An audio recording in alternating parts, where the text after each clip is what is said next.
नमो नमः मित्राणि। नमस्कार दोस्तों। आज मैं अष्टम वर्ग के एक नए पाठ के साथ आपके बीच उपस्थित हूँ। आपका मित्र अनंतमणि त्रिवेदी, मानव भारती, देहरादून, उत्तराखंड से। आप लगातार एडोस ई स्कूल के माध्यम से संस्कृत वर्ग के अपनी अपनी कक्षाओं की जो पाठ्य पुस्तक है उसमें जो दिए हुए नैतिक मूल्य हैं और आपके पठन उपयोगी जो सामग्री है उसे आप लगातार देख रहे हैं, पढ़ रहे हैं, सुन रहे हैं, लाभान्वित हो रहे हैं। यह वीडियो भी अन्य वीडियो की तरह आपको यदि अच्छा लगे तो आप लाइक करें, शेयर करें, सब्सक्राइब यदि न किया हो तो ज़रूर करें। खुद देखें, अपने दोस्तों को भी देखने और सुनने के लिए प्रेरित करें। आप सब लगातार संस्कृत ज्ञान गंगा के इस प्रवाह में अनवरत जुड़ते जा रहे हैं, मिलते जा रहे हैं और इससे लाभान्वित हो रहे हैं। इससे हम सबको अपार प्रसन्नता हो रही है और एक कहीं न कहीं ऊर्जा शक्ति मिल रही है। आज का जो हमारा पाठ है अष्टम वर्ग के रुचिरा पुस्तक का सुभाषितानी पाठ है। जी हाँ, सुभाषितानी बहुत ही सुंदर पाठ है क्योंकि यहाँ आपको नैतिक शिक्षा की बातें सुनने को मिलेगी। यहाँ जीवन मूल्य के श्लोक होंगे। यहाँ पर वह पथ प्रदर्शक बहुत सारे ऐसे गुण वाले श्लोक होंगे जो आपको कहीं न कहीं ऊपर उठने के लिए प्रेरित करते हैं, अर्थात उत्थान की ओर आपको अग्रसर करते हैं। ये श्लोक नीति शतकम से, सूक्ति मंजरी से, चाणक्य नीति से और संस्कृत वाङ्मय के जो अद्भुत ऐतिहासिक ग्रंथ हैं उन ग्रंथों से लिए गए हैं। जैसा कि आप जानते हैं कि सुभाषित में दो शब्द है, सु प्लस भाषित। सु उपसर्ग है और भाषित एक शब्द है। सुभाषित का अर्थ होता है नैतिक शिक्षा के सुंदर तथा मधुर वचन। सुभाषित का अर्थ ही होता है मधुर वचन, सुंदर वचन। और ये जो सुंदर और मधुर वचन होते हैं वो कहीं न कहीं नैतिक शिक्षा के लिए हमें प्रेरित करते हैं। आज के समाज में जिस चीज की कमी देखी जा रही है, जिसके लिए हमारे विद्वान वर्ग, हमारे सुधी वर्ग, हमारे जो संत वर्ग हैं, जो शिक्षक वर्ग हैं, जो अभिभावक हैं, सम्मानित अभिभावक हैं, वो अनवरत चिंतित हैं कि हमारे देश की जो युवा पीढ़ी है उसे कैसे आगे बढ़ते हुए नैतिकता से जोड़ा जाए।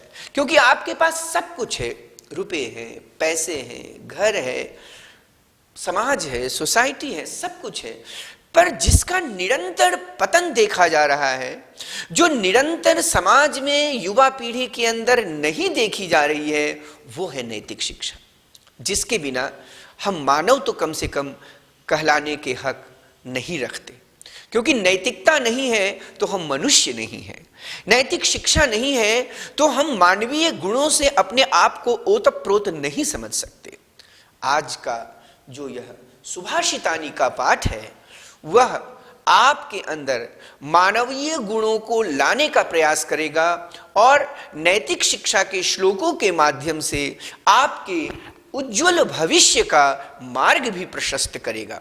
तो आइए सुनते हैं नैतिक शिक्षा के सुभाषितानी के इन ऐतिहासिक और सामाजिक और स्व के लिए, दूसरों के लिए भी प्रेरणादायक इन श्लोकों को।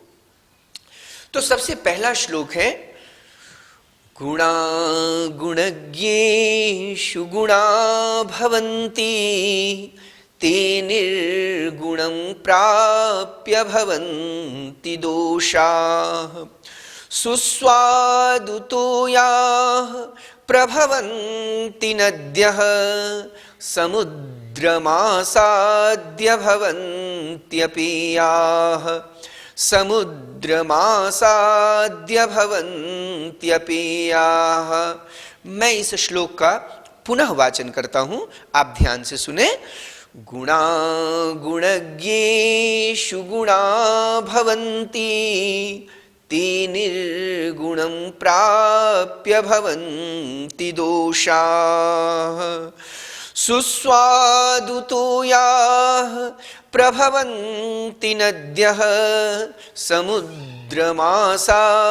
भवन्त्यपेयाः समुद्रमासाद्य भवन्त्यपेयाः। अर्थात अच्छाइयां भले लोगों में गुण के रूप में रहती हैं। अच्छाइयां भले लोगों में गुण के रूप में रहती हैं, किंतु अधम लोगों में जाकर वे दोष बन जाती हैं। मैं उदाहरण के तौर पर आपको समझाने का प्रयास करता हूं और मुझे विश्वास है कि आप समझ लेंगे। आप बहुत बारीकी से, बहुत ध्यान से इस अर्थ को समझें और उसे अपने जीवन में भी अपनाने का प्रयास करें। अच्छाइयां भले लोगों में गुण के रूप में रहती हैं, किंतु अधम लोगों में, अधम अर्थात नीच लोगों में जाकर वे दोष बन जाती हैं। देखिए कितना अच्छा उदाहरण दिया। नदियां स्वादिष्ट जल वाली पैदा होती हैं, नदियां स्वादिष्ट जल वाली पैदा होती हैं, किंतु सागर में पहुंचकर वे न पीने योग्य बन जाती हैं। अतः संगति का प्रभाव महान होता है। सुस्वादुतोयाः प्रभवन्ति नद्यः, जो नदियां होती हैं, गंगा, यमुना, सरस्वती, कृष्णा, कावेरी, गोमती, कोई भी पवित्र नदी है, उसका पानी कितना स्वादिष्ट होता है, कितना पवित्र होता है। लेकिन समुद्रमासाद्य भवन्त्यपेयाः, जैसे ही इन पवित्र नदियों का स्वादिष्ट जल सागर में मिलता है, क्योंकि सागर का जल खारा होता है, कड़वा होता है, तो इन पवित्र नदियों का जल भी न पीने योग्य हो जाता है। मित्रों, इस श्लोक का अभिप्राय यह है कि संगति का बहुत बड़ा प्रभाव पड़ता है। यदि आप अच्छे लोगों से मिलते हैं तो आपके अंदर अच्छाई आती है, यदि आप बुरे लोगों से मिलते हैं तो आपके अंदर बुराई आती है। जैसे दानवीर कर्ण एक बहुत अच्छा इंसान है, लेकिन उसकी दोस्ती किससे होती है? कौरवों से होती है। आप देख सकते हैं कि कर्ण भी अधर्म के मार्ग पर चलने के लिए प्रेरित हो जाता है दुर्योधन से, दुशासन से। जब आप अच्छे लोगों से मिलते हैं तो उनकी अच्छाई कहीं न कहीं आपके अंदर आती है। जब आप बुरे लोगों से मिलते हैं तो कहीं न कहीं उनकी बुराई आपके अंदर आती है। जैसे नदियां स्वादिष्ट जल वाली पैदा होती हैं, स्वादिष्ट जल लेकर बहती हैं, पवित्र जल लेकर बहती हैं, लेकिन जैसे ही वो सागर में मिलती हैं वो न पीने योग्य हो जाती है, क्योंकि सागर का पानी खारा होता है, कड़वा होता है, न पीने योग्य होता है। अतः इस नैतिक शिक्षा के श्लोक के माध्यम से मैं आपको बताने का प्रयास करना चाहता हूं कि आप निश्चित तौर पर अपने जीवन में जो संगति करें, अच्छे लोगों से करें, भले लोगों से करें, विद्वानों से करें, संतों से करें, पढ़ने लिखने वाले लोगों के साथ करें। आइए चलते हैं दूसरे श्लोक की तरफ। साहित्य संगीत कला विहीनः साक्षात् पशुः पुच्छ विषाणहीनः तृणं न खादन्नपि जीवमानः तद्भागधेयं परमं पशूनां तद्भागधेयं परमं पशूनां। मैं पुनः एक बार इस श्लोक को दोहराता हूं जो नीति शतकम से लिया गया है। जैसा कि मैंने पहले ही आपको बताया कि हमारे इस सुभाषितानी के पाठ में जो श्लोक हैं वो सूक्ति मंजरी से, नीति शतकम से, मनुस्मृति से, शिशुपाल वधम से, पंचतंत्रम से, हितोपदेश से और संस्कृत वाङ्मय के बहुत सारे जो अच्छे ग्रंथ हैं जिसमें नैतिक शिक्षा की बहुत सारी बातें दी गई हैं, जो आपके उत्थान के लिए आपको प्रेरित करते हैं, वहाँ से श्लोक लिए गए हैं। तो ये नीति शतकम के श्लोक हैं और नीति शतकम के जो रचयिता है वो आचार्य भर्तृहरि है।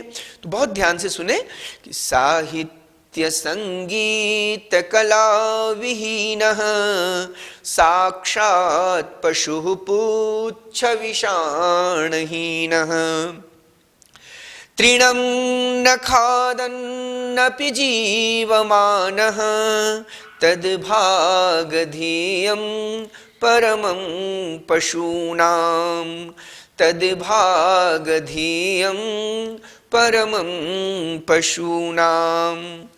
यह जो श्लोक है आप सबने कहीं न कहीं पहले भी सुना होगा या पिछली कक्षाओं में पढ़ा होगा। कितना अच्छा भाव है। अर्थात साहित्य, संगीत व कलाओं से रहित मनुष्य पूछ व सिंग विहीन साक्षात पशु होता है। घास न खाता हुआ भी वह जीवित रहता है। यह पशुओं का परम सौभाग्य है। अर्थात विद्या ही मनुष्य को पशुओं से श्रेष्ठ बनाती है। अतः हमें उत्तम संकल्पों के साथ नियमित स्वाध्याय करना चाहिए। वह मनुष्य कैसा जिसके अंदर साहित्य न हो, अर्थात लिटरेचर, संगीत न हो, वह गुनगुनाता न हो, गाता न हो, उसके पास कलाएं न हो, वह मनुष्य नहीं कहा जा सकता। और ये सभी जो कलाएं हैं ये कहीं न कहीं स्वाध्याय से आती हैं, पढ़ाई से आती हैं, विद्या ग्रहण करने से आती हैं। तो इस श्लोक के माध्यम से आप सभी बच्चों से मैं निवेदन करना चाहूँगा कि आप अनवरत स्वाध्याय में लगे रहें, अपनी पढ़ाई में लगे रहें और इन अच्छाइयों को अपनाने का प्रयास करें। साहित्य को पढ़ें, संगीत को गाएं और कलाओं का अभ्यास करें। तो मैं पुनः एक बार इस श्लोक का अर्थात आपको बताने का प्रयास करता हूं। साहित्य, संगीत व कलाओं से रहित मनुष्य पूछ व सिंग विहीन साक्षात पशु होता है। घास न खाता हुआ भी वह जीवित रहता है। यह पशुओं का परम सौभाग्य है। अर्थात विद्या ही मनुष्य को पशुओं से श्रेष्ठ बनाती है। विद्या ही आपको जानवरों से अलग करती है, क्योंकि जानवरों के पास विद्या नहीं है और आपके पास विद्या है। अतः हमें उत्तम संकल्पों के साथ नियमित स्वाध्याय करना चाहिए। आपका यदि संकल्प उत्तम होगा तो आप नियमित स्वाध्याय करेंगे। तन में मनः शिव संकल्पमस्तु, शुक्ल यजुर्वेद का यह मंत्र है।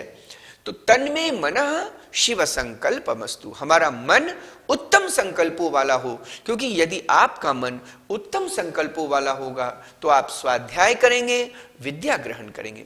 आइए तीसरे श्लोक की तरफ चलते हैं। लुब्धस्य नश्यति यशः पिशुनस्य मैत्री। बहुत सुंदर श्लोक है, ध्यान से सुने। लुब्धस्य नश्यति यशः पिशुनस्य मैत्री, नष्टक्रियस्य कुलमर्थपरस्य धर्मः, विद्याफलं व्यसनिनः कृपणस्य सौख्यं, राज्यं प्रमत्त सचिवस्य नराधिपस्य।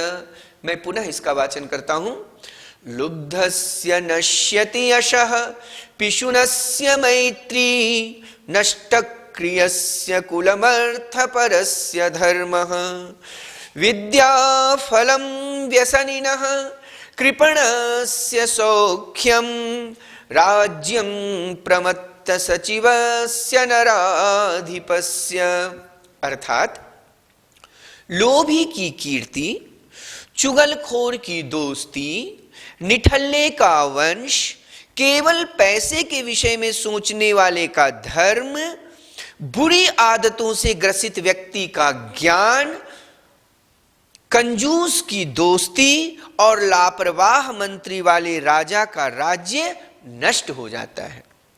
अर्थात अगर कोई लालची व्यक्ति है तो उसकी कीर्ति नष्ट हो जाती है। चुगलखोर व्यक्ति की दोस्ती बिगड़ जाती है। दोस्तों की चुगली न करें। हो सकता है दोस्तों में कमियां हो, हमारे अंदर भी कमियां होती हैं, पर हमें अपने दोस्तों की चुगली दूसरे दोस्तों से, उनके अभिभावकों से, आसपास के लोगों से कभी नहीं करनी चाहिए। निठल्ले का वंश, जिसको पता ही नहीं है कि मुझे क्या करना है, मेरी क्या दिनचर्या है, इधर से उधर घूम रहा है, उसका वंश नष्ट हो जाता है। केवल पैसे के विषय में जो लोग सोचते हैं उनका धर्म नष्ट हो जाता है। वो कहीं के नहीं रहते। बुरी आदतों से ग्रसित व्यक्ति का ज्ञान नष्ट हो जाता है, कंजूस की दोस्ती बिगड़ जाती है और लापरवाह मंत्री वाले राजा का राज्य नष्ट हो जाता है। तो ये यदि आप इनसे बचना चाहते हैं तो इस श्लोक में दिए गए इस ज्ञान का पालन करें और कभी भी किसी की भी बुराई करने से बचें, लापरवाही से बचें, चोरी करने से बचें, चुगलखोरी करने से बचें। तभी आपकी कीर्ति और यश गाथा युगों युगों तक समाज में और इस संपूर्ण वसुंधरा में फैलेगी। हमारे संस्कृत में कहा गया, कीर्ति यस्य स जीवति, वही व्यक्ति जीवित होता है जिसकी कीर्ति फैलती है, जिसका यश फैलता है और युगों युगों तक वह स्वामी विवेकानंद, शंकराचार्य, महाकवि कालिदास, सूरदास और अन्य महापुरुषों की तरह जीवित रहता है समाज में अपनी कीर्ति के माध्यम से। तो आइए चौथे श्लोक की तरफ चलते हैं। बहुत ही सुंदर श्लोक है। पीत्वा रसम तु कटकम कटुकम, पीत्वा रसम तु कटुकम मधुरम समानम, माधुर्यमेव जनयेन् मधुमक्षिकासौ, संतस्तथैव समसज्जन दुर्जनानां, श्रुत्वा वचः मधुरसुक्तरसं सृजन्ति। मैं पुनः इस श्लोक का वाचन करना चाहता हूं, आप ध्यान से सुने। पीत्वा रसं तु कटुकं मधुरं समानं, माधुर्यमेव जनयेन् मधुमक्षिकासौ, संतस्तथैव समसज्जन दुर्जनानां, श्रुत्वा वचः मधुरसुक्तरसं सृजन्ति। अर्थात जिस प्रकार कटु व मधुर रस पीकर मधुमक्खी मधुर शहद को उत्पन्न करती है। कितनी बड़ी बात है, आप ध्यान से देखें। प्रकृति से, नेचर से हमें ज्ञान ग्रहण करना चाहिए। कटु व मधुर रस पीकर मधुमक्खियां मधुर शहद को उत्पन्न करती हैं। उसी प्रकार सज्जनों के व दुष्टों के वचनों को सुनकर भले लोग अर्थात संत, विद्वान, ऋषि सुंदर साहित्य तथा जीवन का सृजन करते हैं। सुंदर जीवन का सृजन, सुंदर साहित्य का सृजन आप तभी करेंगे जब आप नीच और दुष्ट, अच्छे और बुरे सब लोगों के बीच में रहेंगे, सबसे कुछ सीखने का प्रयास करेंगे, बिल्कुल मधुमक्खी की तरह। तब आप जाकर के एक नए समाज को दर्पण दिखा सकते हैं, एक नया समीकरण उत्पन्न कर सकते हैं। तो मधुमक्खी से हमें शिक्षा लेनी है कि वो तीखा, खट्टा और हर प्रकार का रस फूलों से ग्रहण करने के बाद जो देती है वो केवल शहद देती है, मधुर देती है और उस मधुर को हम सब पान करते हैं। अर्थात हमें अच्छाई या बुराई कहीं से भी कुछ मिलता है, लेकिन जो हम दें वो केवल अच्छा दें, केवल मधुर दें, केवल सुंदर बातें दें, ऐसा प्रयास करना चाहिए। हमें जो भी परिवार से मिला है, जो भी समाज से मिला है, जो भी हमने स्कूलों में शिक्षा है, पर हम जब आपको दें तो मधुर दें, मीठा दें, शहद के तरह दें, अच्छी बातें दें, नैतिक शिक्षा की बातें बताएं, जीवन मूल्यों की बातें एक दूसरों को बताएं। यह प्रयास करना चाहिए। आपके होठों से निकलने वाला शब्द दूसरों को पीड़ित न करे, दूसरों को पीड़ा न पहुंचाए, यह प्रयास होना चाहिए। इसका बहुत ध्यान हमें अपने परिवार में, समाज में और स्व के जीवन में रखना चाहिए। तभी हमारा घर, परिवार और देश स्वर्ग होता है। नहीं तो एक बोली से आपका समाज और जीवन नरक हो जाता है और एक अच्छी बोली से आपका समाज और जीवन स्वर्ग हो जाता है। तो आप ध्यान रखें कि नैतिक शिक्षा के सुभाषितानी के इन श्लोकों के माध्यम से आप सिर्फ अच्छाई और अच्छाई ही मुंह से निकालें और अच्छाई के लिए ही लोगों को प्रेरित करें। आइए 5वें श्लोक की तरफ चलते हैं। महतां प्रकृति सैव वर्धितानां परैरपि न जहाति निजं भावं संख्यासु लाकृतिर्यथा। अर्थात महान लोगों का स्वभाव सदैव वैसे ही समान रहता है जैसे 9 की संख्या अपने मूल भाव को नहीं छोड़ती। संख्या में 9 को पूर्ण संख्या मानी जाती है। मैं एक बार पुनः इस श्लोक का अर्थ बताना चाहूंगा, आप ध्यान से समझें। महान लोगों का स्वभाव वैसे ही समान रहता है जैसे 9 की संख्या अपने मूल भाव को नहीं छोड़ती। संख्या में जो 9 है, जो 9 है, जो 9 है, वो पूर्ण संख्या मानी जाती है और उसके तरह जो महान लोग होते हैं वो अडिग होते हैं, संकल्पित होते हैं। छठा श्लोक देखें। स्त्रियां तु रोचमानायां सर्वं तद रोचते कुलम तस्यां त्वरोचमानायां सर्वमेव न रोचते। बहुत ही सुंदर श्लोक है, आपके पाठ्य पुस्तक का यह आखिरी श्लोक है, ध्यान से सुने। स्त्रियां तु रोचमानायां सर्वं तद रोचते कुलम तस्यां त्वरोचमानायां सर्वमेव न रोचते। अर्थात महिलाओं के सम्मानित होते हुए वह परिवार, वह वंश अच्छा लगता है। नारी के अपमानित होते हुए वहां कुछ भी अच्छा नहीं लगता। अतः नारियों का सम्मान करना चाहिए, जैसा कि आपने मनुस्मृति में भी पढ़ा है, यत्र नार्यस्तु पूज्यन्ते रमन्ते तत्र देवताः। जहाँ बेटियों का सम्मान होता है, जहाँ स्त्रियों का सम्मान होता है, जहाँ महिलाओं का सम्मान होता है, जहाँ मातृशक्ति का सम्मान होता है, वहाँ देवता निवास करते हैं। अर्थात वहाँ खुशहाली आती है, वहाँ सब खुश होते हैं। एक बेटी यदि हमारे परिवार में दुखी है तो उसके वजह से कहीं न कहीं हम सभी दुखी होते हैं। रामायण और महाभारत इसके ज्वलंत उदाहरण हैं। जहाँ नारियां दुखी हुई तो पूरे के पूरे वंश ही दुखी हुए, और जहाँ नारियां खुश हुई वहाँ पूरे के पूरे वंश ही खुश हुए। तो मेरे प्यारे बच्चों, प्रिय श्रोताओं, आदरणीय अभिभावकों, आप सबसे निवेदन है कि हम जहां भी रहें अपने अपने स्तर पर इस मातृशक्ति का सम्मान करें। आप सब सम्मान करते होंगे, यह मुझे पूर्ण विश्वास है। लेकिन मैं अपने उन बच्चों को बताना चाहूंगा जो हमारे अष्टम वर्ग के बच्चे हैं कि आप अभी से, इस वक्त से ही अपने घर की बहन हो या हमारे घर की माँ हो, समाज की कोई चाची हो, बुआ हो, दादी हो, नानी हो या अन्य कोई महिला हो, मातृशक्ति हो, आप जहाँ रहें, जिस स्थिति या परिस्थिति में रहें, महिलाओं का, बेटियों का सम्मान करें और पूर्ण सम्मान करें। तो इस नैतिक शिक्षा के श्लोक के माध्यम से जो जीवन मूल्य की बातें आपको बताई गई है, मुझे विश्वास है कि आप उसका पालन करेंगे। आप अपनी संस्कृत पुस्तिका में इसे अवश्य लिखें और श्लोकों का वाचन करें। उसमें जो उपदेश दिए गए हैं उसे अपने जीवन में अपनाने का प्रयास करें। आइए चलते हैं प्रश्नोत्तर अभ्यास की ओर। सुभाषितानी के इन प्रश्नोत्तर अभ्यास में जो शब्दार्थ है उसे आप संस्कृत पुस्तिका में लिखना न भूलें, क्योंकि शब्दार्थ लिखने से बहुत सारे पर्यायवाची शब्द आपको आ जाते हैं। प्रश्नोत्तर अभ्यास में सबसे पहले जो पहला अभ्यास है वो है पाठे दत्तानां पद्यानां सस्वरम वाचनम कुरुत। जैसा कि मैंने आपको पहले ही बताया कि पाठ में जो श्लोक दिए गए हैं उसे स्वर के साथ बोलें, स्वर के साथ उसका वाचन करें। मैंने आपको इसलिए स्वर के साथ श्लोक गा करके सिखाने का प्रयास किया।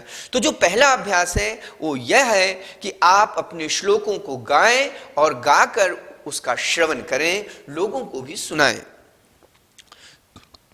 अभ्यास संख्या 2, द्वितीय, श्लोकांशेषु रिक्त स्थानानि पूरयत। खाली स्थान में जो शब्द है श्लोकों से लेकर आपको भरने हैं। तो आप श्लोक पढ़ें और उसे भरें। मैं आपको बताने का प्रयास करता हूं।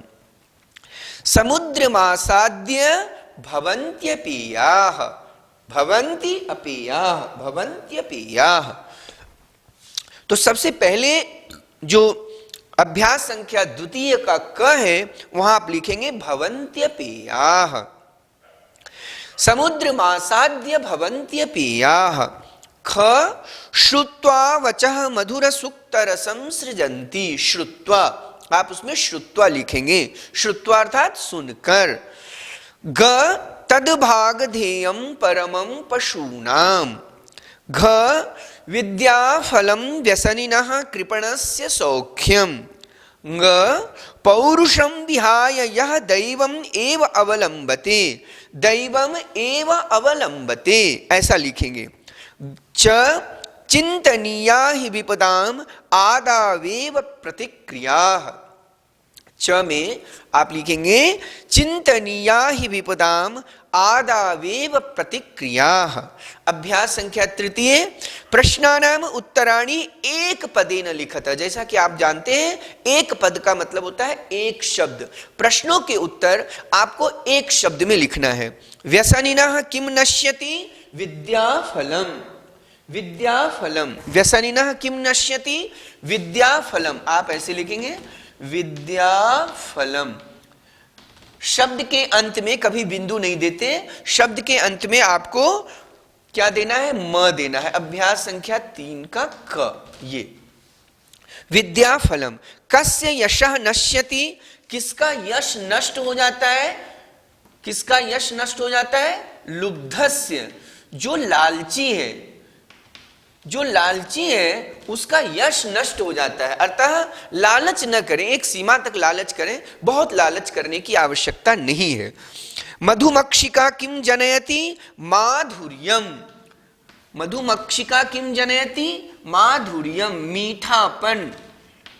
चाहे मधुमक्खी कुछ भी खाए, कहीं भी रस ले, तीखा खट्टा मीठा कोई भी, लेकिन जब मधुमक्खी अपना शहद छोड़ती है तो सिर्फ उसमें मीठापन होता है। आप भी जब अपने होठों से कुछ निकालें तो मधुर वचन निकालें, मीठा बोलें। माधुर्यम। घ मधुर सूक्तम के सृजंती संतः। केवल मधुर ही कौन बोलते हैं? जो संत होते हैं, जो विद्वान होते हैं, वो मधुर ही मधुर बोलते हैं, मधुर ही बोलना चाहिए। अर्थिनः केभ्यः विमुखाः नयान्ति महीरुहाः। महीरुहाः,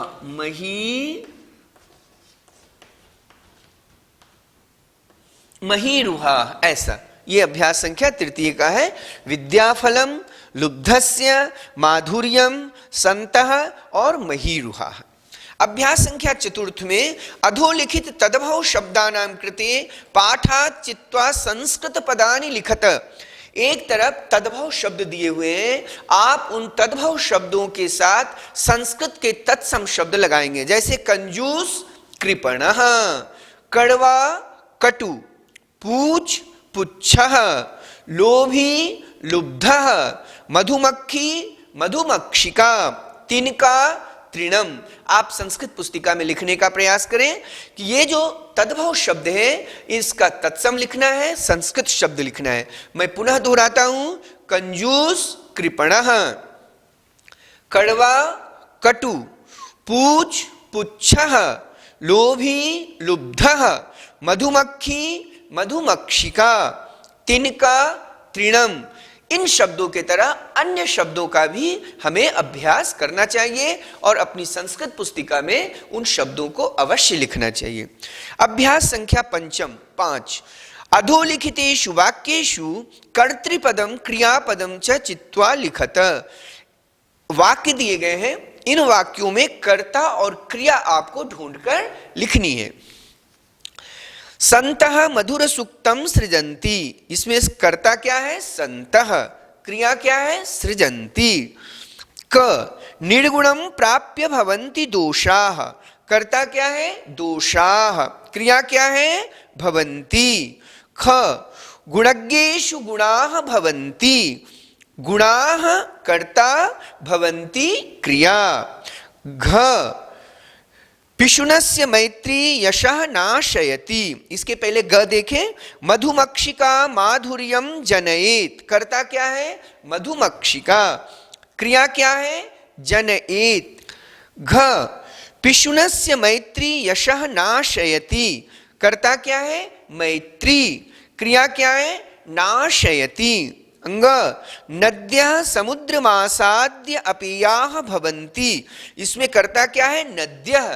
क्रिया क्या है? भवन्ति। अभ्यास संख्या 6 देखें, 6 देखें, 6 देखें। रेखांकितानि पदानि आधृत्य प्रश्न निर्माणम कुरुत। उत्तर दिए हुए हैं, आपको प्रश्न बनाने हैं। गुणा गुणज्ञेषु गुणा भवन्ति। आप लिखेंगे के गुणज्ञेषु गुणा भवन्ति। नद्यः सुस्वादु तूयाः भवन्ति। आप लिखेंगे काः सुस्वादु तूयाः भवन्ति। लुब्धस्य यशः नश्यति। आप लिखेंगे कस्य यशः नश्यति। मधुमक्षिका माधुर्यमेव जनयति। का माधुर्यमेव जनयति। तस्य मूर्ध्नि तिष्ठति वायसाः। तस्य किं तिष्ठन्ति वायसाः।